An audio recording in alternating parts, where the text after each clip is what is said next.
አንደኛ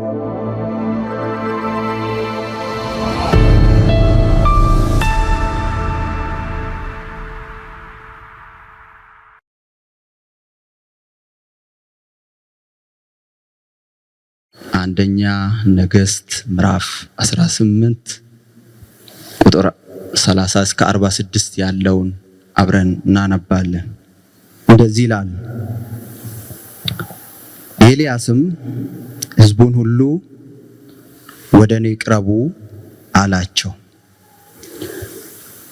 ሕዝቡም ሁሉ ወደ እርሱ ቀረቡ።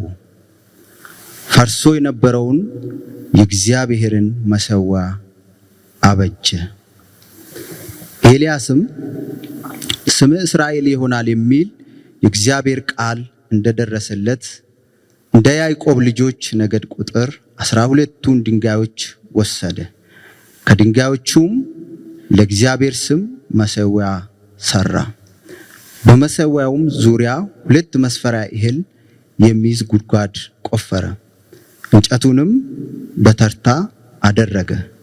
ወይፈኑንም በብልት በብልቱ ቆረጠ።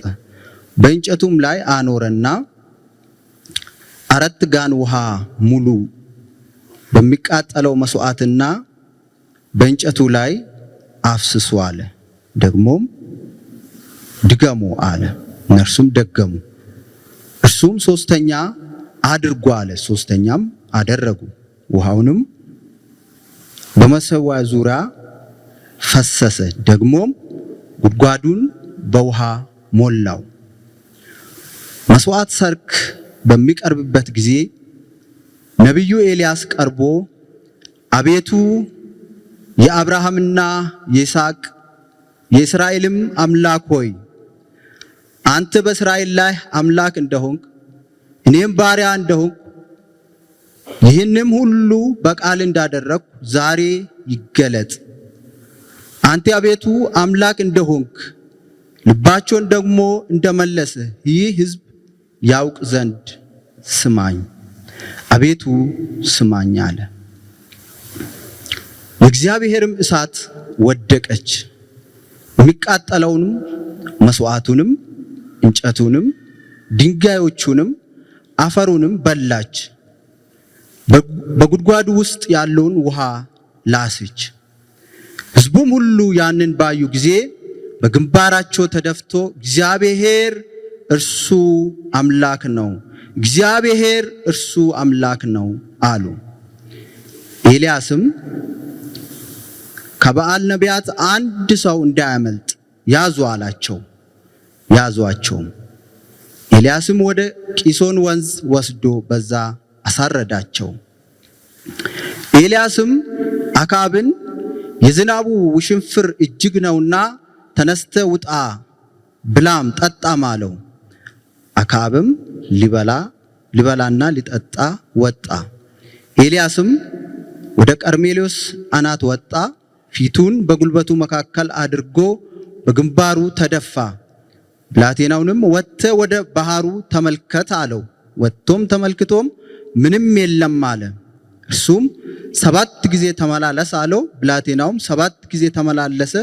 በሰባተኛውም ጊዜ እነሆ የሰው እጅ የሚያህል ታናሽ ደመና ከባህር ወጣች አለ።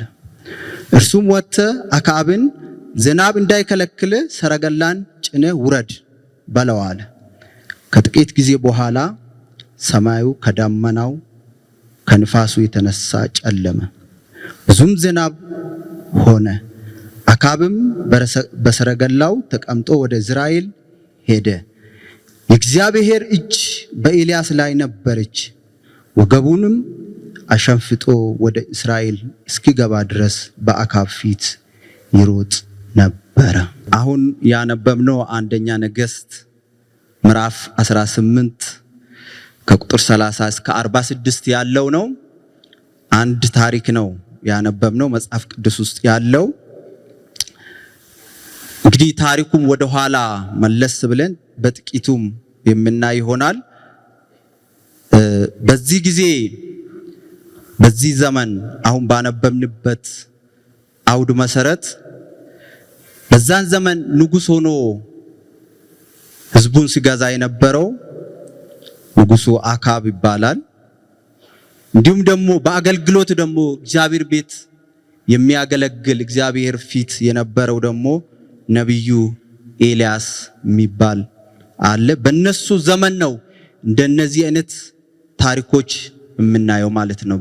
በእነሱ ዘመን ይሄ ታሪክ ተፈጽሟል። ምናልባት በጥቂቱ ስለ አካብ ብነግራችሁ ደስ ይለኛል። ብዙም ጊዜ አልፈጅም። ነገር ግን አንደኛ ነገሥት ምዕራፍ 16 ቁጥር 28 ጀምሮ ነው የአካብን ታሪክ የሚታዩት። አባቱም ዘንቢር የሚባል ካንቀላፋ በኋላ በሰማሪያ እንደነገሰ ከዛ ቀጥሎ ደግሞ በእስራኤል እንደነገሰ መጽሐፍ ይነግረናል። አካብ መጽሐፉ ሲናገር ከሱ በፊት የነበሩ ነገስታት እንደርሱ እግዚአብሔርን አላሳዘኑም ይላል። በጣም እግዚአብሔርን ያሳዘነ ሰው ነው። በእግዚአብሔር ፊት ብዙ ኃጢአት ያደረገ ሰው እንደሆነ መጽሐፉ ይነግረናል። አንዱ ካደረጋቸውና ዋናው እግዚአብሔርን ያሳዘነበት የሲዶና ንጉስ ልጅ የሆነችው ኤልዛቤል የምትባል እሷን አገባ። እሷን ካገባ በኋላ እነሱ ሲዶናዎች የሚያመልኩት አምላክ አላቸው በዓል የሚባል፣ ለሱ ሄዶ ሰገደ። እንግዲህ የአማቹ አማልክቶች ስለነበሩ ማለት ነው። እሱ ብቻ ደግሞ አይደለም፣ ይሄንን አማልክት ወደ ሰማሪያ ይዞ መጣ። ማምጣቱ ብቻ ደግሞ አይደለም፣ ቤት ሰራለት፣ መሰዋም አቆመለት። እንዲሁም ነቢያቶችም ወደ 450 ነቢያት ነበሩ። ከዚህ የተነሳ የእግዚአብሔር መሰዋ ፈርሶ ነበር በወቅቱ። እንግዲህ ብዙ ነቢያቶችም የተገደሉበት ጊዜ ነበረ። እንዲህም ሆኖ ወደ ኤልያስ ስንመጣ እኔ የኤልያስን ታሪክ ያየሁት አንደኛ ነገሥት ምዕራፍ 17 ቁጥር 1 ላይ ነው። ታሪኩን በመሃል ነው የምታገኙት እንጂ ከመጀመሪያ ጀምሮ ትውልዱ የት ነው፣ አባቱ ማን ነው፣ እንዴት አገልግሎት ጀመረ የሚለው ነገር ምንም የምታገኙት ነገር የለም። ራሱ የሚናገረው ነገር በገለአድ ይልና ቴስብ የነበረው ቴስቢያዊ ኤልያስ ይላል። በቃ ይሄው ብቻ ነው ሲጀምር። በአካብ ፊት መቆሙ ነው እንጂ ምን አገልግሎት እንደነበረ ምንም የሚናገረው ነገር የለም። በእርግጥ መጽሐፍትም እንደሚያረጋግጡልን ከመሃል ህይወቱ ስለሚጀምር መልአክም እንዳይመስል እንደኛ ሰው ነው ተብሎለታል። ደግሞ ሰው ነው መልአክ አይደለም። ግን ታሪኩ በሙሉ ለምን እንዳልተጻፈ ባናቅም እኛም ያው መጽሐፉ ከተጻፈልን ጀምረን ብናየው ጥሩ ነው የሚሆነው። እንግዲህ በነበረ ጊዜ ላይ አካብ እንዲህ እግዚአብሔርን እያሳዘነ በእግዚአብሔር ፊት ኃጢአቱ በስቶ እያለ ለበዓል የሚሰገድበት ጊዜ የእግዚአብሔር መሰዋ ፈርሶ እያለ ነብዩ ኤልያስ አካብ ፊት ቆሞ በፊቱ የቆምኩት የእስራኤል አምላክ ሕያው እግዚአብሔርን ከአፌ ቃል በቀር እነዚህ ዓመታት ጠል ዝናብ አይሆንም ብሎ ሲነግረው እናያለን።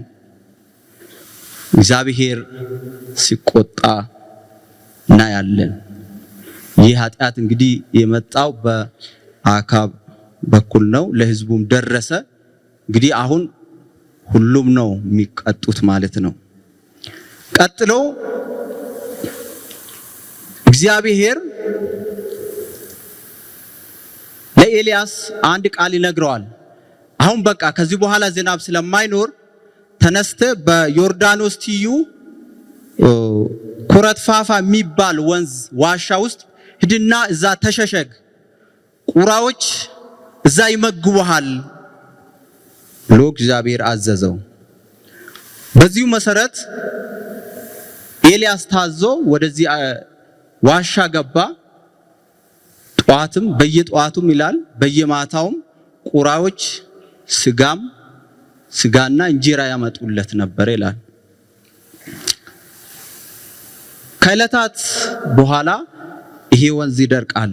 ይሄ ወንዝ ሲደርቅ እግዚአብሔር አሁንም ለኤልያስ ይናገራል። በሲዶና አጠገብ ወዳለችው ሰራፕታ የምትባል ከተማ ሂድ፣ እዛ አንዲት ባልቴት አዘጋጅቻለሁና እሷ ትመግባሃለች፣ ተነስተህ ውጣ አለው። ይህንንም ታዘው ወደ ሰራፕታ ከተማ ሲሄድ እናያለን። ወደ ሰራፕታ ከተማ ከሄደ በኋላ እቺን ባልቴት አግኝቶ እንደው ውሃ ብታጠጪኝ ብሎ ይጠይቃታል። እሷም ውሃ ልታመጣለት በሄደች ጊዜ እንደው ከውሃውም ጋር እንደው ትንሽ ቁራሽ እንጀራ ብታመጪልኝ ብሎ ይጠይቃታል። እሷም ጥቂት ዱቄት በማድጋ ውስጥ ካለውና ጥቂት ዘይት ማሰሮ ውስጥ ካለ በቀር ምንም የለኝም፣ እሱንም አሁን በልተን ከልጄ ጋር ልንሞት ነው ትለዋለች። ያው እግዚአብሔርን ዱቄቱም ከማድጋ አያልቅም፣ ዘይቱም ከማሰሮ አያልቅም ዝናብ እስኪዘንብ ድረስ ብሏል እግዚአብሔር ብሎ ሲናገር ያንን አምና ያንን ቅድሚያ ለሱ ያችን ቁራሽ እንጀራ ትሰጠዋለች።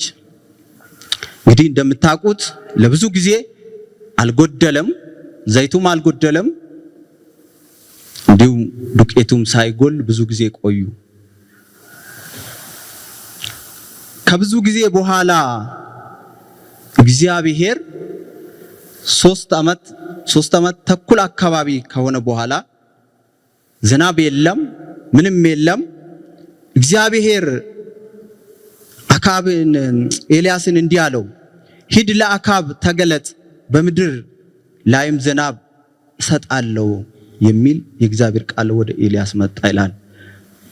እኔ በጣም እዚህ ጋር ኢምፕሬስ ያደረገኝ ነገር ቢኖር ሳይጸልዩ እንደኛ ጾም ጸሎት ሳይዙ በእርግጥ እየተገረፉ ያሉት በረሃብ ነው፣ በችግር ነው። በእስራኤል ውስጥ ሰው ብቻም ደግሞ አይደለም፣ እንስሳውም እየሞተ ነው። እንስሳ ብቻም ደግሞ አይደለም፣ እጽዋቶቹም እየደረቁ ነው ያሉትና እግዚአብሔር ይሄ ነገር ራራና ይሄን መልእክት የተስፋውን ቃል ይሰጠዋል። ሂድ ተመለስ፣ በቃ ለአካብም ተገለጥ፣ በምድሩ ላይ ዝናብ ሰጣለሁ ብሎ ተስፋ ሲሰጣቸው እናያለን። እግዚአብሔር ምሕረት እዚህ ጋር እናየዋለን። ኤልያስም እንደዛው ታዞ ተመለሰ። እሱ ሲሄድ ረሃብ በምድር ላይ በጣም ጸንቶ ነበር ይላል። ኤልያስም በአብድዩ አማካይነት ለኤልያስ ሲገለጥለት እናያለን። ኤልያስና አካብ ፊት ለፊት በተገናኙ ጊዜ አካብ እንዲህ ብሎ ጥያቄ ጠይቀዋል። እስራኤልን የምትገለባብጥ አንተ ነህን ይለዋል።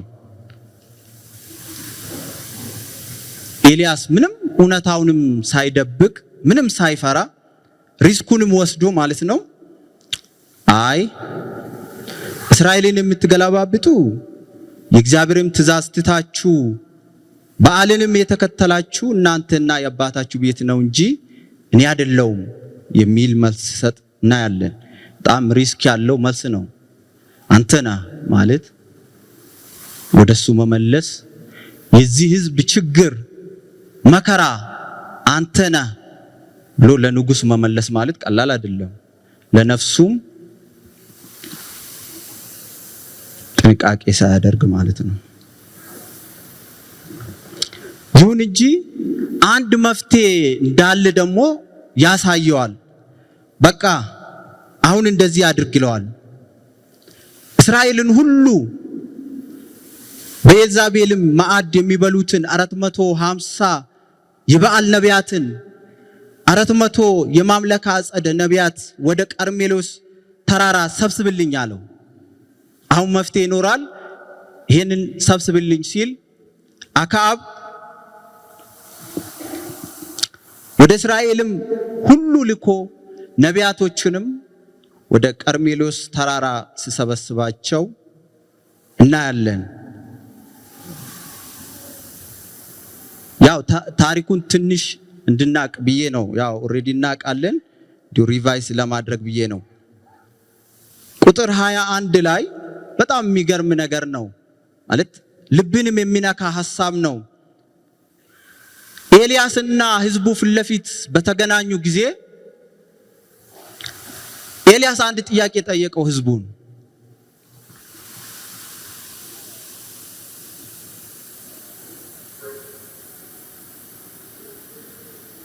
እንዲህ በማለት እስከ መቼ ድረስ በሁለት ሐሳብ ታነክሳላችሁ ይላቸዋል። መልስ የለም፣ ዝም አሉ። ዝርዝሩንም እንዲህ ብሎ ይነግራቸዋል። ቁጥር 21 ላይ ማየት ትችላላችሁ። እንደው እግዚአብሔር አምላክ ቢሆን እግዚአብሔርን ተከተሉ፣ በዓል ደግሞ አምላክ ከሆነ እርሱን ተከተሉት፣ አንዱን ምረጡ ይላቸዋል።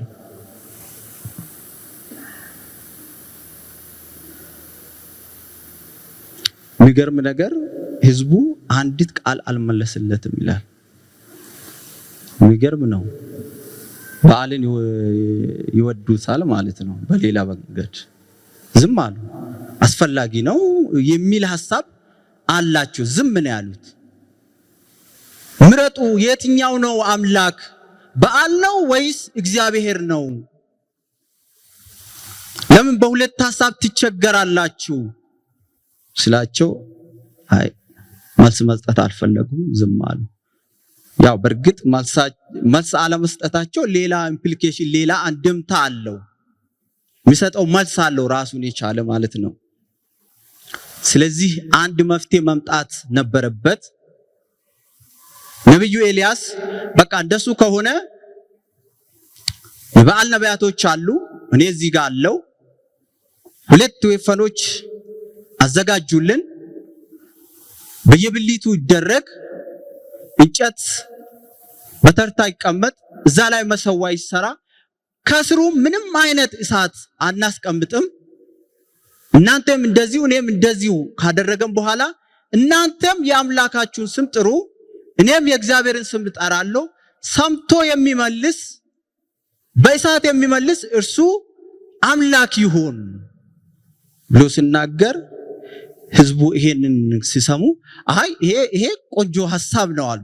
ይሄ ቆንጆ ሐሳብ እንደውም እንየው፣ ማን ነው እስቲ በዓልም ይሁን እግዚአብሔርም ይሁን ሰምቶ በእሳት የመለሰው በቃ እሱ አምላክ ይሁን ተባባሉ።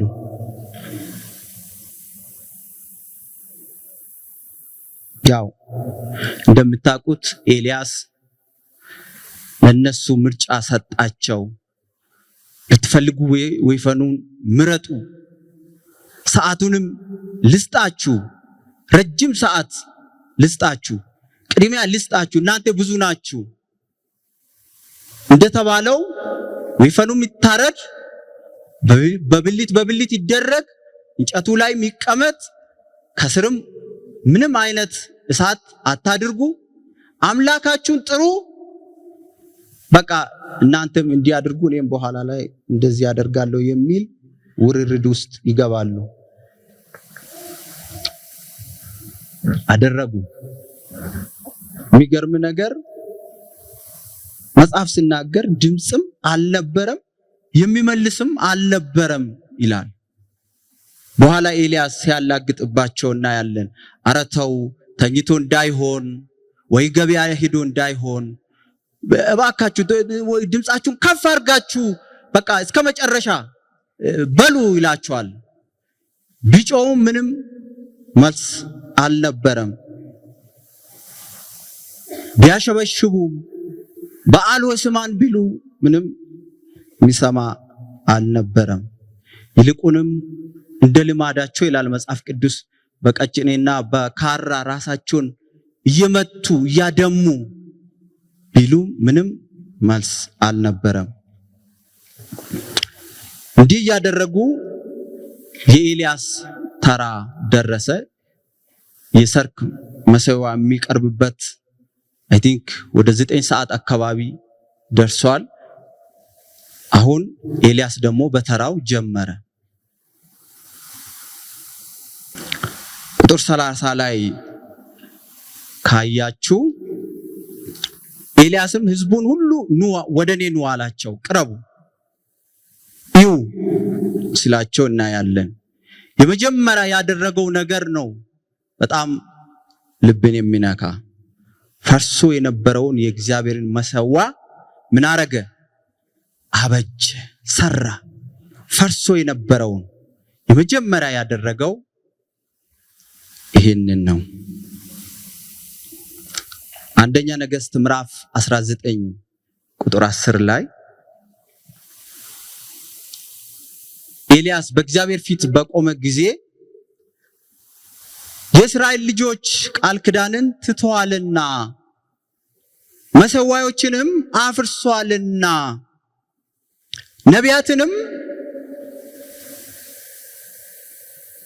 ነቢያትንም ገለዋልና እኔም ብቻዬን ቀርቻለሁ፣ ነፍሴንም ሊወስዷት ይሻሉ ብሎ ለእግዚአብሔር ሲናገር እናያለን። ይሄ እንግዲህ አንደኛ ቃል ኪዳናቸውን እንደተው፣ ሁለተኛ ደግሞ የእግዚአብሔርንም መሰዊያ አፍርሶ እንደነበሩ መጽሐፉ ላይ ማየት እንችላለን ማለት ነው። እንግዲህ የመጀመሪያ ያደረገው ነብዩ ኤልያስ ያንን መሰዊያ እንደሰራ እናያለን።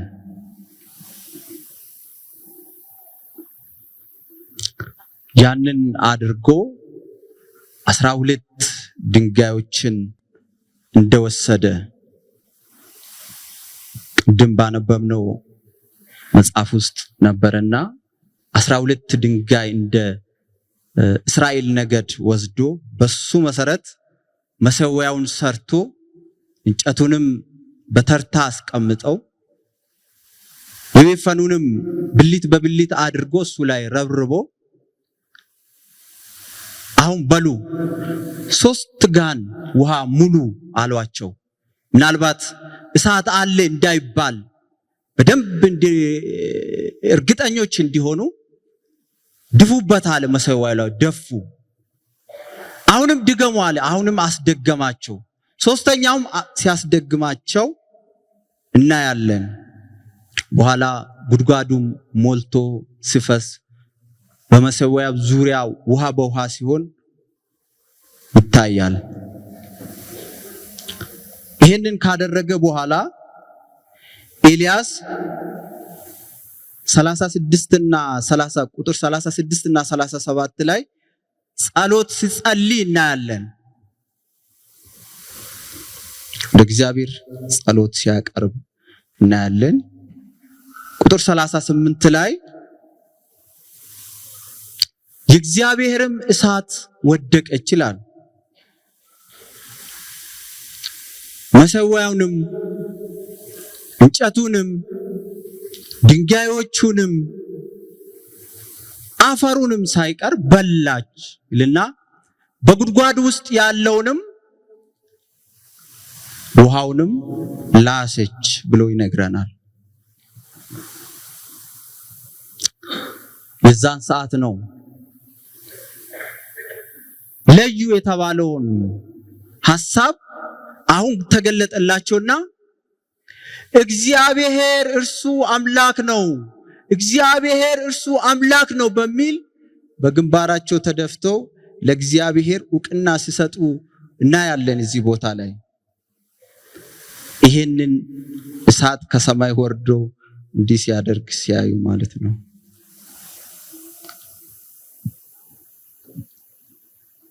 አንደኛ መሰዊያውን አፍርሶ ነበረ፣ መሰዊያውን ሰራ። ሁለተኛ ደግሞ ቃል ኪዳን የሚባል ነገር አለ። ቃል ኪዳናቸውን ትተዋል ሲል ከእግዚአብሔር ጋር የነበራቸው አንድ ቃል ኪዳን ነበረ። ልክ እኛ አሁን ሰዎች ወደ ጌታ ሲመጡ የሚባለው ቃል ኪዳን እንደሚገባ አይነት ነገር ማለት ነው። ብዙ ጊዜ እዚህ ፊት ለፊት ላይ አገልጋዮች ንስሐ ሰዎቹን ሲያስገቡ ታያላችሁ። ሰይጣንን፣ ስራዎቹን፣ ዓለምን ክጃለሁ፣ ኢየሱስ ክርስቶስን እንደ ግል አዳኝ አድርጌ ተቀብያለሁ። ይሄ ቃል ኪዳን እየገባን ነው። ያኛውን ትቼዋለሁ፣ ክጄዋለሁ፣ አልፈልገውም። ይሄኛውን ደግሞ ተቀብያለሁ፣ ዋና በልቤ ላይ አድርጌያለሁ የሚል ነው። እነሱ ግን ያንን እንደረሱ እናያለን። ቅድሙ ላይ እንዴት በሁለት ሐሳብ ትሆናላችሁ? አንዱን ምረጡ፣ ወይ ባልን ምረጡ ወይ እግዚአብሔርን ምረጡ ሲባል ግራ እንደተጋቡ እናየዋለን። እዚህ ጋር ግን እግዚአብሔር ራሱ ሲያስብላቸው እናያለን። እግዚአብሔር እርሱ አምላክ ነው ብሎ ሲናገሩ እናያለን። በሉ አሁን ይሄ ብቻ አይደለም፣ በቃል ብቻ አይደለም፣ ተግባር ያስፈልጋል ተባለ። እሺ ሲባል አንድም የበዓል ነቢያት እንዳያመልጡ። ምክንያቱም አምላክ ካልሆነ የነሱ አምላክ ካልሆነ መወገድ ስለነበረባቸው እነሱን ማስወገድ አስፈላጊ ነው። አንድም ነው ያለው። ምናልባት ነብዩ ኤልያስ ከተያዙ በኋላም እዛም በቂሶን ወንዝ ወስዶ ሲያሳርዳቸው ሳይቆጥር አይቀርም ብዬ አስባለሁኝ። አምልጧል አላመለጡም የሚለውን። ምክንያቱም ምንጮቹ እነሱ ነበሩ። ምድሪቱን ረሃብ በረሃብ ያደረጉ፣ ድርቅ በድርቅ ያደረጉት፣ እግዚአብሔርን ያስቆጡት፣ የእግዚአብሔርን ሕዝብና እግዚአብሔርን ያለያዩት እነሱ ነበሩ። ቀጥለን ስናይ የእግዚአብሔር ደግሞ መልስ እናያለን። አንዱ እግዚአብሔር ቅድም እንዳየነው ለኤልያስ ምዕራፍ 18 ላይ እንደተገለጠለት ለአካብ ተገለጥ በምድር ላይም ዝናብ እሰጣለሁ የሚል ቃል ኪዳን ነበረ። ግን እግዚአብሔር ቀጥታ ሲያደርግ አናየም። እዚህ ቦታ ላይ እግዚአብሔር ቅድመ ሁኔታዎቹን ፈልጓል ማለት ነው። እኔ የዚህን ስብከት ርዕስ እንደውም የታድሶ ቅድመ ሁኔታ ብዬ ነበር ያስኩትኝ። እግዚአብሔር ተናግሯል፣ ቃል ገብቷል። ነገር ግን ወዲያውኑ አላደረገም። ቅድመ ሁኔታዎች ነበሩ፣ ሊደረጉ የሚገቡ ነገሮች ነበሩ። እነዚህ አሁን ያየናቸው በሙሉ እግዚአብሔር እንዲሆኑ የሚፈልጋቸው ናቸው። ይህ ማለት እግዚአብሔር የሚሰራው ስራ አለ። እስራኤላውያን ሊሰሩ የሚገባቸው ስራዎች ነበሯቸው። የነሱ ስራ የመጀመሪያ መሰዊያው እንዲሰራ ነው። የፈረሰው መሰዊያ እንደገና መጠገን መቆም ነበረበት። በሁለተኛ ደረጃ እነዚህ እስራኤላውያንና እግዚአብሔርን ያሳቱ 450 የበዓል ነቢያቶች እና በዓል አምላክ እንዳልሆነ እስራኤል ማረጋገጥ መቻል ነበረበት። እስከዛ ድረስ ሰማዩ ዝግ ነበር። ቃሉም ቢመጣም ተስፋውም ቢመጣም ምንም መሬት ላይ ጠብ ያለውም ነገር አልነበረም። ነገር ግን ቅድመ ሁኔታዎች እግዚአብሔር የፈለጋቸው ነገሮች ስለነበሩ ማለት ነው። በዚህ ምክንያት ነው እስራኤላውያን ጨክኖ በእነዚህ ሰዎች ላይ እርምጃ የወሰዱት። ምናልባት እኮ እነዚህ ሰዎች አብሯቸው ብዙ ጊዜ ስለቆዩ ትንቢት ይናገራሉ፣ ብዙ ነገር ይሏቸዋል፣ ወዳጅነት ፈጥረዋል፣ ተለማምዷል፣ ወዳጅ አድርጓቸዋልና ይሄንን ማድረግ ቀላል አልነበረም ለእስራኤላውያን። ግን ጨክኖ እግዚአብሔር እሱ አምላክ ስለሆነ ይሄንን እርምጃ መውሰድ ነበረባቸው። እግዚአብሔር ቀጥሎ የራሱን መልስ ሲመልስ እናያለን። ኤልያስም ወደ ቀርሜሎስ ተራራ አናት ላይ ከመውጣቱ በፊት አካብን በቃ ከዚህ በኋላ ኃይለኛ ዝናብ ነው የሚዘንባው፣ ሂድና ብላ ጠጣ ብሎ ሲነግረው እናያለን። በቃ አሁን አልቋል፣ ስራ አልቋል። አሁን ስራው የእግዚአብሔር ነው።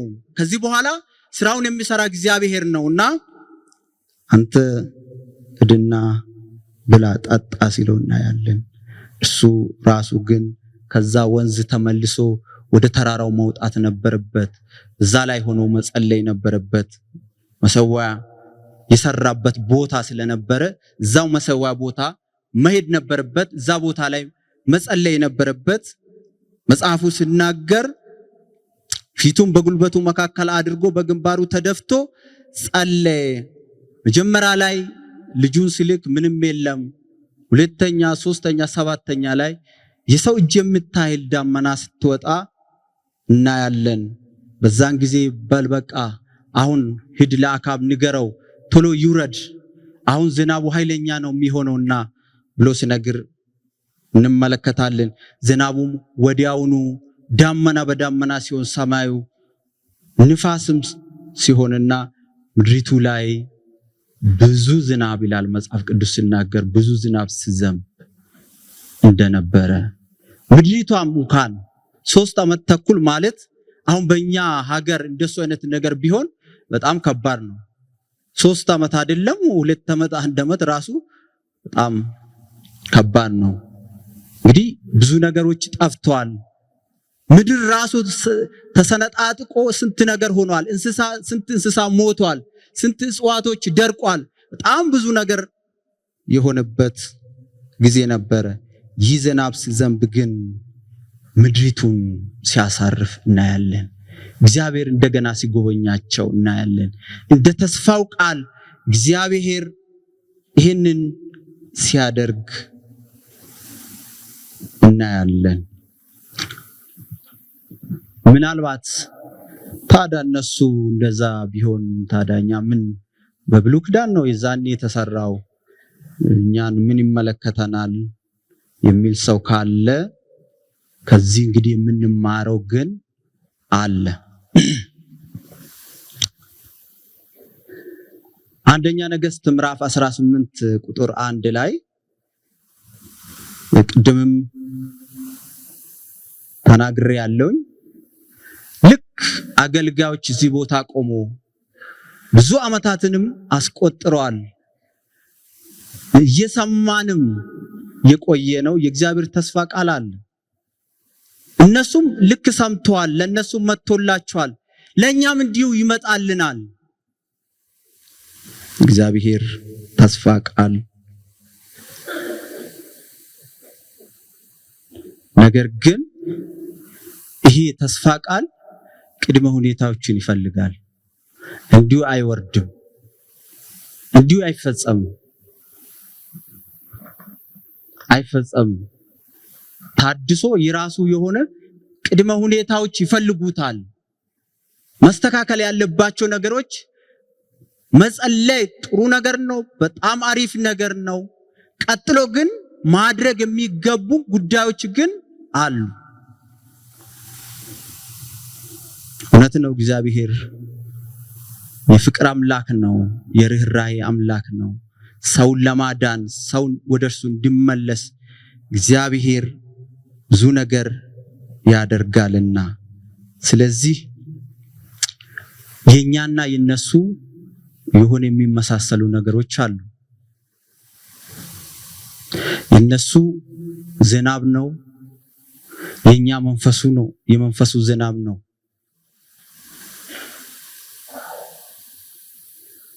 እኛ ተንበርክከን መጸለይ ያቅተናል። አሁን ቅድም ሲያጸልዩ እንደነበሩ ድሮና ዘንድሮ የሚባል አለ ክርስትና። ካያችሁ ድሮ እኮ ክርስትና እንዲህ ነበር እኮ በእኛ ጊዜ የነበረው ፍቅራችን ልነግርህ አልችልም። የመንፈስ ቅዱስ ይለውና አረ አይነገርም። ይገርመሃል፣ የዛን ጊዜ አጋንንት እኛ ያለንበት ግቢ ማንም ሳይገስጸው ይጮሃል።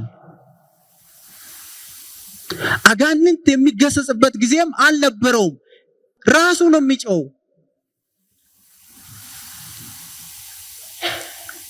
ጸልየን አንጠግብም። ጸሎት የሚገርም ጊዜ ነበረ። እግዚአብሔር እጅ ከኛ ጋር ነበረች። ስለ ፍቅር ብዙ ነገር፣ ስለ አንድነት በዛን ጊዜ የነበረው ጸጋ ብለን የምንናገራቸው ነገሮች አሉ።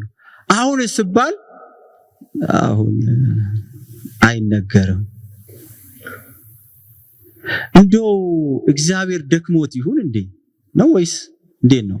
ነው መንፈሱ አልቆበት ነው? እግዚአብሔር አልቅበትም።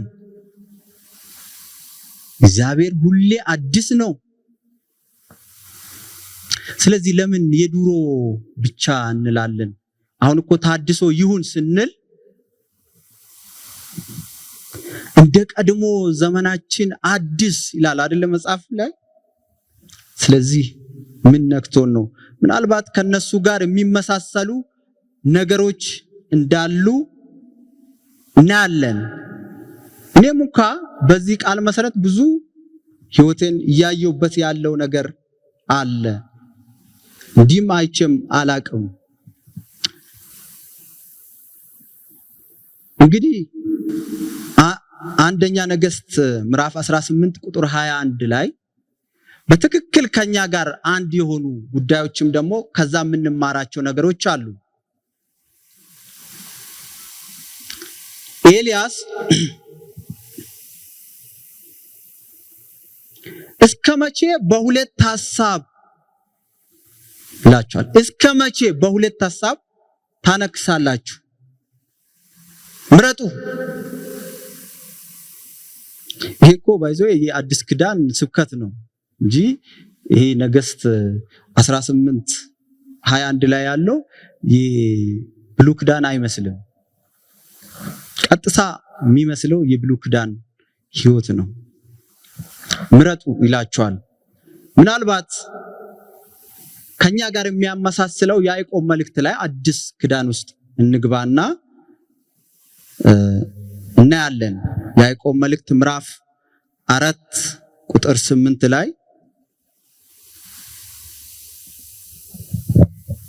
ከአራት ጀምሮ በጥንቃቄ እናነበዋለን። በጣም ከነሱ ጋር የሚመሳሰለው ነገር ላሳያችሁ። አመንዝሮች ሆይ ዓለምን መውደድ ለእግዚአብሔር ጥል እንደሆነ አታውቁምን? እንግዲህ የዓለም ወዳጅ ሊሆን የሚፈቅድ ሁሉ የእግዚአብሔር ጠላት ሆኗል። ወይስ መጽሐፍ በእኛ ዘንድ ያሳደረውን መንፈስ በቅናት ይመኛል ያለው ከንቱ እንደተናገረ ይመስላችኋልን? ነገር ግን ጸጋን አብልጦ ይሰጣል። ስለዚህ እግዚአብሔር ትዕቢተኞችን ይቃወማል፣ ለትሑታን ግን ጸጋን ይሰጣል ይላል። እንግዲህ ለእግዚአብሔር ተገዙ፣ ዲያብሎስን ግን ተቃወሙ፣ ከናንተም ይሸሻል። ወደ እግዚአብሔር ቅረቡ፣ ወደ እናንተ ይቀርባል። እናንተ ኃጢአተኞች እጆቻችሁን አንጹ፣ ሁለት ሐሳብም ያላችሁ እናንተ ልባችሁን አጥሩ። እንዴ እነሱም እኮ ቅድም ሲገሰጹ የነበሩት ሁለት ሐሳብ ነው ያላችሁ ተብሎ ነው። ይሄ ሁለት ሐሳብ አንደኛ የበዓል ማምለክ ከሱ ጋር የመኖር ሐሳብ ነው። ሁለተኛ ደግሞ ከእግዚአብሔር ጋር የመኖር ሐሳብ ነው። ስለዚህ እነዚህ ሰዎች በሁለት ሐሳብ መሃል ይዋልላሉ ማለት ነው። እዚህ ጋም ግን እንደዚህ ሲል እናያለን። እንደው ቁጥር 4 ላይ ከቅርታ ጋር ልመልሳችሁና በጥንቃቄ እንድታዩት እፈልጋለሁ። በጥንቃቄ አመንዝሮች ሆይ ዓለምን መውደድ ለእግዚአብሔር ጥል እንደሆነ አታውቁምን ካለ በኋላ እንግዲህ የዓለም ወዳጅ ሊሆን የሚፈቅድ ሁሉ የእግዚአብሔር ጠላት። ሁለት ነገር ዓለምና እግዚአብሔር። በደንብ ይውልኝ። እግዚአብሔርና ዓለም።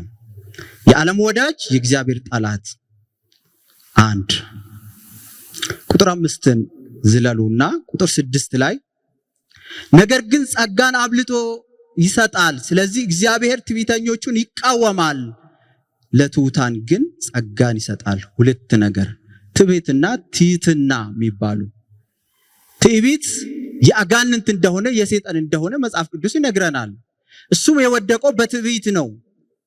የሰይጣን አንድ ዋናው መገለጫው ምንድነው? ትዕቢት ነው። መጽሐፍ ሲናገር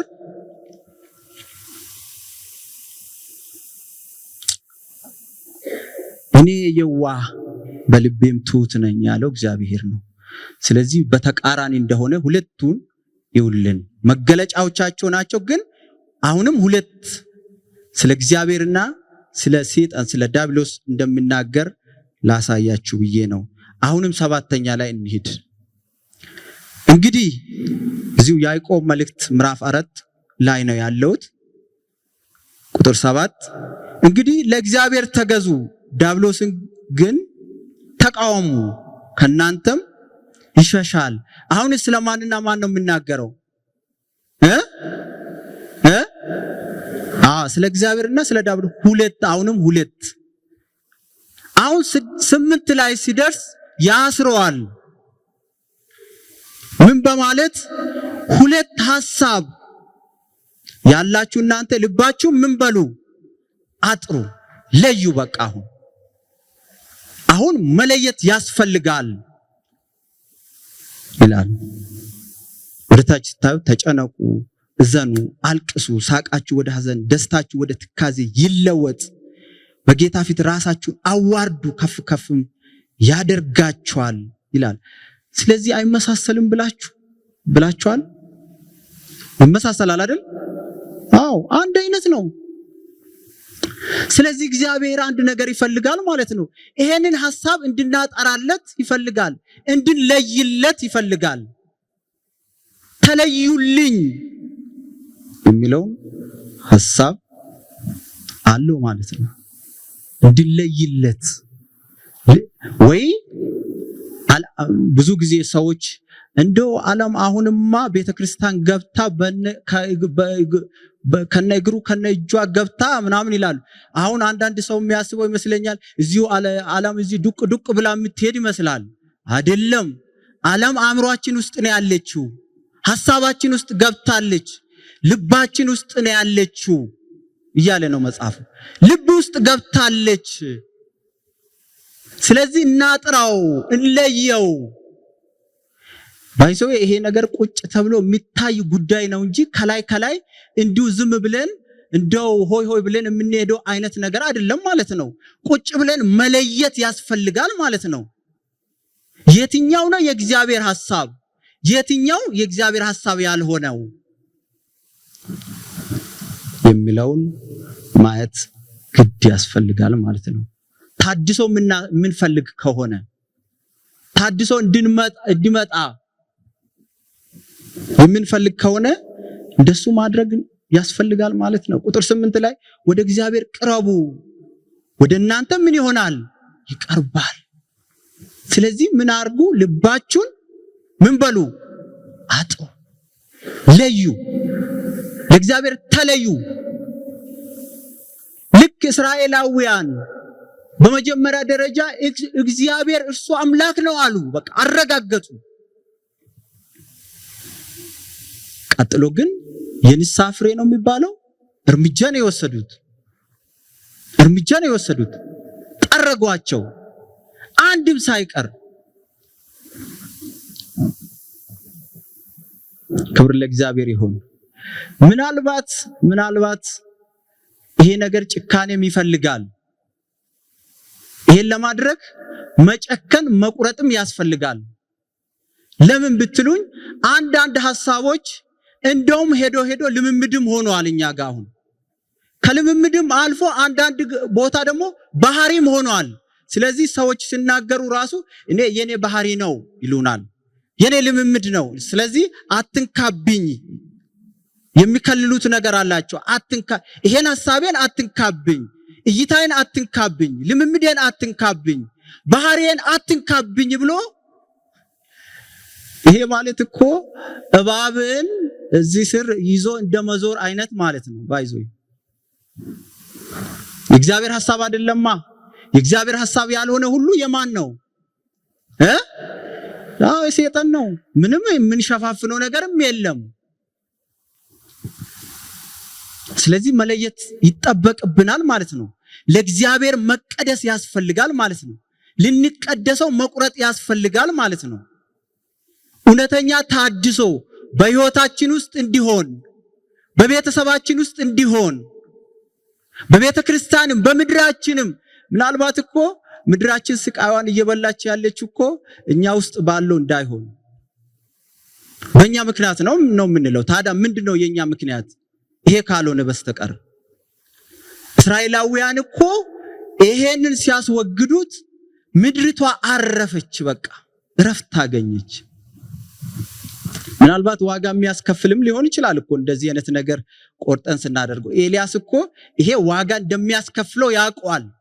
ሲያሳርዳቸው ምን እንደሚከተል እኮ ያውቃል። ግን ጠንክሮ ለእግዚአብሔር ሕዝብ ለእግዚአብሔር ክብር ቆሞ ይሄንን ነገር ሲያስደርግ ሕዝቡም ደግሞ ጨክኖ ይሄንን ነገር ሲያደርጉ እናያለን ማለት ነው። ክብር ለኢየሱስ ይሁን። ስለዚህ መቀመጥ ያስፈልጋል ማለት ነው። ተቀምጦ መለየት ያስፈልጋል። እነሱማ እነዚህ ነቢያትን ይዞ ወዴት ነው የወሰዷቸው ይላል መጽሐፍ። ቂሶን ወንዝ የሚባል ቦታ ይዞ ነው የሚሄዱት።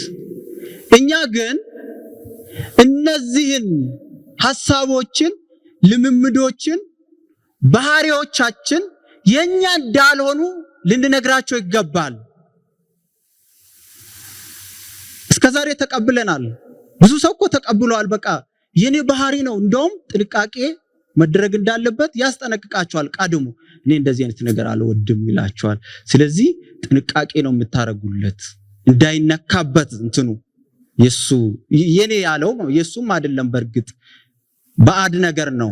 በአእምሮ ውስጥ፣ በእይታ ውስጥ፣ በልብ ውስጥ ያሉ እነዚህ ነገሮችን ከቨር ይሰራለታል፣ ምሽግ ይሰራለታል፣ ማንም እንዳይነካበት ማለት ነው። እግዚአብሔር ከዚህ ይሰውረን።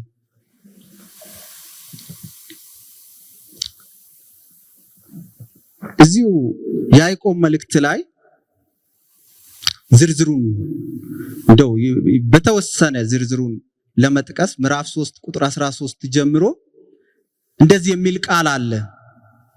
ከናንተ ጥበበኛና አስተዋይ ማን ነው? መልካም አኗኗሩ ስራውን በጥበብ የዋነት ያሳይ። ነገር ግን መራራ ቅናት፣ አድመኝነት በልባችሁ ቢኖርባችሁ አትመኩ፣ በእውነትም ላይ አትዋሹ።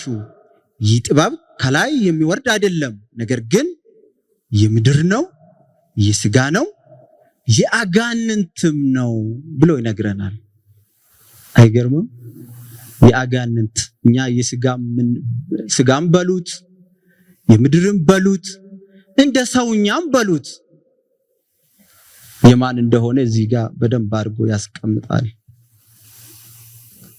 ቅናትና አድመኝነት ባሉበት ስፍራ በዚያ ሁከትና ክፉ ስራ ሁሉ አሉና ይልና ሌላ ደግሞ ጥበብ ይነግረናል። የላይኛይቱ የእግዚአብሔር ጥበብ የሆነችው ደግሞ በመጀመሪያ ንጽሕት ናት፣ በኋላም ታራቂ፣ ገር፣ እሺ ባይ፣ ምሕረትና በጎ ፍሬ የሞላባት፣ ጥርጥርና ግብዝነት የሌለበት ናት።